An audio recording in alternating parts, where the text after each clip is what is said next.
Healthcare facilities across Rochester are at risk of losing more than $100 million in state funding.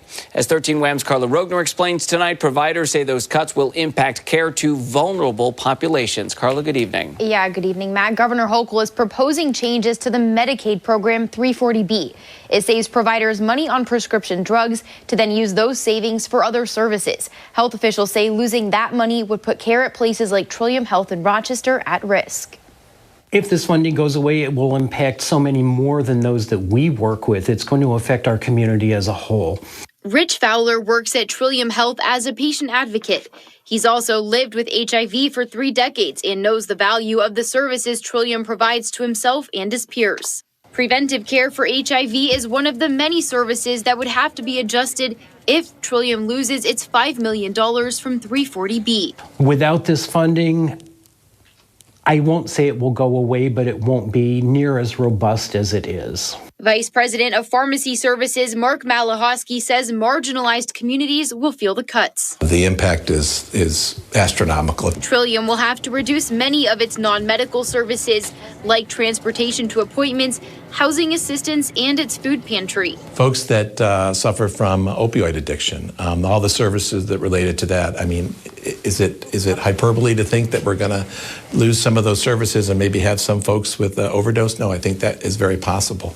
Our HIV prevention programs, some of those are going to have to get cut. Does that mean we're going to potentially have an increase in HIV in the community? Yes, and that is going to come at a cost. As budget negotiations continue in Albany, Rochester Assemblyman Harry Bronson says fighting to keep 340B is his top priority. We learned so much through COVID on how in particular, people of color and people of lower income means really are treated in a disparate way in our healthcare system. So this is taking us a step backwards, and we should be working toward going forward. Meantime, places like Trillium are trying to balance how they'll continue to serve patients that could otherwise fall through the cracks of the healthcare system. Everybody deserves good quality healthcare. It's a fundamental human right. And these changes could go into effect later this week when the governor's budget is due on April 1st.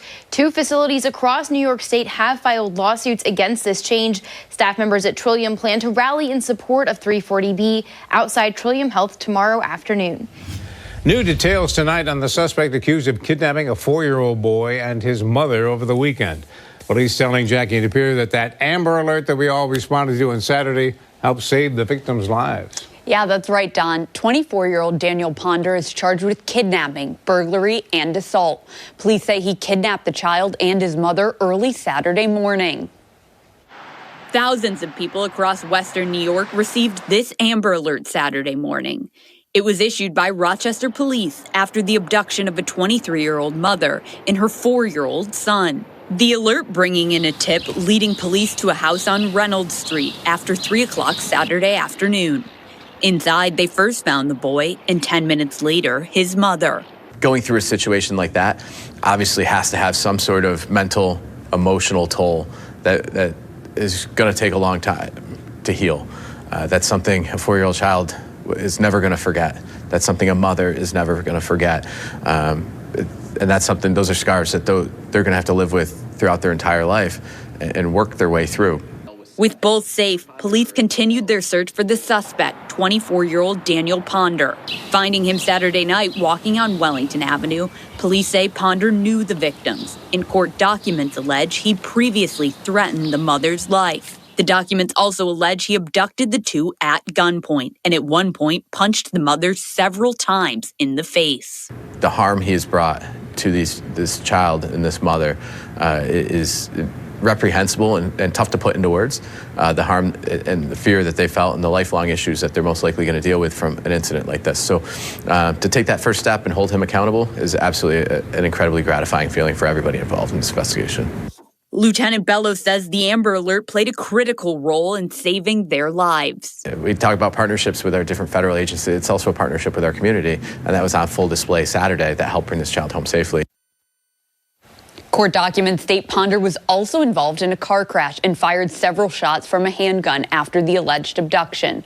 Rochester police say it's possible more suspects are involved. After 70 years in business, Hegedorn's Market in Webster is closing at the end of June. The announcement came over the weekend. Today, 13 Wham's Sam Carter found out why.